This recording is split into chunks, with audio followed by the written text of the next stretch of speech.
Welcome to Math with Professor V. Here's your latest integral of the day. We have indefinite integral of 1 over cosine 2 theta sine theta d theta. So this one's a doozy. If you want to pause it and try it on your own, you need some trig identities, and then I did a u sub and partial fractions. Okay, so first things first, I'm looking and I go, okay, the arguments are not the same on the trig functions. I have cosine 2 theta and sine theta. So let me go ahead and replace cosine 2 theta using the double angle identity. And we know for cosine there's 3 versions. So I'll just start off with what naturally came to me. I said, okay, I'm going to replace that with cosine squared theta minus sine squared theta. And then here's sine theta still, d theta. And then I'm thinking, oh, I really want to do a u sub, but like, what would I choose u to be? And I have nobody to be du. What I really need is like one more trig function up here. So if I let u be sine theta, I would want a cosine theta up here. Or if I let u be cosine theta, I would need a sine theta up here. So I'm kind of playing around with it, and then I decided, let me replace sine squared theta with 1 minus cosine squared. So let's use the other version, really, of cosine's double angle identity. See if that'll get the ball rolling. So then this becomes 2 cosine squared theta minus 1. And then I still have this sine theta, which I'm sad about for a moment, but then I go, okay, no. I really wanted an extra trig function up top, so let me add it.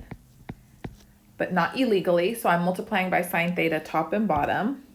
That way, I'm just multiplying by 1 in disguise, and then look what happens. So we have integral sine theta d theta upstairs, right? And then this is 2 cosine squared theta minus 1. And then I'm sure you guys can already see this is sine squared theta, but I'm going to rewrite that instead as, you guessed it, 1 minus cosine squared theta. Okay, we're ready to do the u sub. Can you see? We're going to go ahead and let u equal cosine theta, and then du will be negative sine theta d theta, which is pretty much what I have right here. I just have sine theta d theta, no minus sign, so minus du is sine theta d theta. And getting here took some playing around, it took some manipulation. I'm sure there's something different that you could do to solve this integral. So let me know in the comments. I always like reading your solutions, especially when they're different or more succinct. That's even more exciting. Okay, so I have negative du upstairs, and then 2u squared minus 1 and 1 minus u squared downstairs. Good? Okay, now I hate having an extra negative. So to get rid of it, I'm going to reverse the order of subtraction in one of the factors in the denominator, because remember, that's the same as multiplying by a negative. So then I have du over 2u squared minus 1 and then u squared minus 1. And then, yep, it's time for some partial fraction decomposition. This is where it gets to be a little bit of a mess, but, you know, we can just carry on. Problems like this aren't excessively difficult. They're just kind of tedious, and there's a lot of spots where you can make a mistake. So just really focus. And I think it's a good challenge too to see, you know, how long can I go and not screw up? So 2u squared minus 1, I can factor that. It's a difference of squares. It's rad 2u minus 1, rad 2u plus 1, and then u minus 1, u plus 1. Everything's a linear factor in the denominator, so I'm going to have all constants in the numerators for my decomposition. So we'll have a over rad 2u minus 1 plus b over rad 2u plus 1 plus c over u minus 1 plus d over u plus 1. So you're going to multiply everybody through by the LCD. I'm not going to write it out. And then we're going to end up with 1 equals a times rad 2u plus 1 times u minus 1u plus 1 plus b times rad 2u minus 1, and then times u minus 1, u plus 1, that's just u squared minus 1, plus c times C is going to have rad 2u minus 1 times rad 2 plus 1. But remember, that's just 2u squared minus 1. So I'm just going to write that so we have less writing. And u plus 1 plus d times, again, 2u squared minus 1. I need some space. And d also needs a u minus 1. Okay?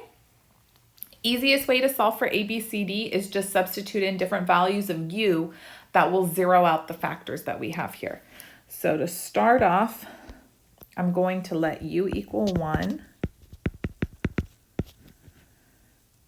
Then I'm going to have on the left-hand side 1 equals, see how there's u minus 1 here? So all of this is going to be 0. Plus, this is going to be 0 if u is 1. Plus c times 2 minus 1 times 1 plus 1 plus d times 0. So what am I left with? That's 2c equals 1. So c is 1/2. Boom. That's done. We're just going to repeat it now 3 more times to get the rest. Now let's let u equal -1. So if u is -1, I'm going to have 1 equals, again, everything that has u plus 1 in it is going to become 0. So 0 plus 0 plus 0 plus d times 2 minus 1 times -1 minus 1 is -2. So then this gives me 1 equals -2d.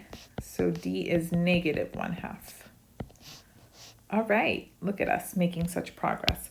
Now, to get a and b, you have to substitute in, yes, what would make this factor 0 if u was -1 over rad 2? So that's where we're going. So let u equal -1 over rad 2. And you know, it's not as bad as it seems. At first you're like, oh heavens, really? I'm plugging that in? Yeah, you'll be fine. So 1 equals, everything with a, that first term's 0, plus b times, we can do this in our head. Rad 2 times -1 over rad 2 is very good. That's just going to be -2. And then u squared minus 1 is going to be +1/2 minus 1. And then everybody else is a 0, right? Because they all have rad 2u plus 1. So plus 0 plus 0. So what do we have here? 1 equals -2 times -1/2 is 1. Okay, so b is 1. That was done. And then lastly, we're going to let u equal +1 over rad 2.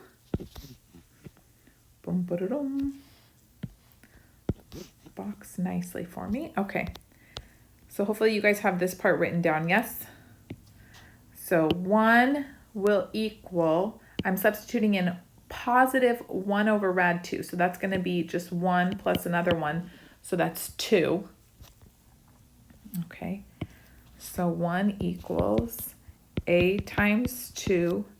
And then I still have that 1 over rad 2 minus 1, 1 over rad 2 plus 1, plus 0, plus 0, plus 0. This is easier actually if you use the fact that they're conjugate pairs. So when you multiply them, you're going to get a difference of squares. So this is 1 equals a times 2 times 1/2 minus 1. So that's -1/2 times 2. So a is -1. Oh my goodness. This was the most tedious part of the problem. From here on out, we're going to have fun, if you weren't having fun already. So we have, finally, integral. A is -1 over rad 2u minus 1 plus b is +1 over rad 2u plus 1. C was 1/2 over u minus 1, and then d was -1/2. So I'm going to put the minus out front like that, over u plus 1 du. And then all of these we can just jump to the antiderivative. They're all going to involve natural log absolute value of the denominator. Just remember on these first two, since we do have a rad2 coefficient on u, you could do another substitution, but probably we're all at the point where we know we're just going to multiply by 1 over rad2 in that antiderivative. So we have now negative 1 over rad2, natural log absolute value, rad2u minus 1, plus, again, I need 1 over rad2 out front, natural log absolute value, rad2u plus 1, plus 1/2 natural log absolute value, u minus 1, minus 1/2 natural log absolute value, u plus 1. Oh my goodness, I need to scoot again because I cannot forget my plus c.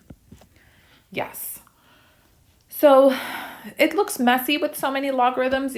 Let's use our log properties and combine them. So I'm going to factor out the 1 over rad2 from the first two, and then I'll have natural log absolute value rad2u plus 1 over rad2u minus 1 plus, and then factoring out another half here, and then we have natural log absolute value u minus 1 over u plus 1 plus c. And then we're not done, even though you must feel like, oh my goodness, can't we be? No, because remember originally we let u equal cosine theta. So we have to go back, 1 over rad2, natural log absolute value, rad2 cosine theta plus 1 over rad2 cosine theta minus 1 plus 1/2 natural log absolute value cosine theta minus 1 over cosine theta plus 1 plus c. Bum-ba-da-dum. Now let's box it with pride. This was not an integral for the faint of heart. So let me know how you liked it in the comments down below. If you hated it, I appreciate that also. I'm on the fence. I mean, I would never put this on an exam. There's no point. This is just a fun like puzzle brain teaser sort of situation. I did try it again with the Weierstrass substitution. I'm trying to say really good German accent if you couldn't notice. But it just turned into a hot mess with really disgusting partial fraction decomp, worse than this one. So that wasn't too fruitful. If you don't know what substitution I'm talking about, I'll link the video where I explain it. But if you have a different approach, I'm so curious to hear. I feel like there must be other nice ways to do it. And if it's cleaner and more succinct than what I did, please share, because I love the more succinct, the more straightforward a solution, the more elegant. It's really something special. So that concludes the latest integral of the day. I had some requests to start doing series of the day and maybe even a differential equation of the day. So be on the lookout for that. And don't forget to subscribe, give the video a thumbs up.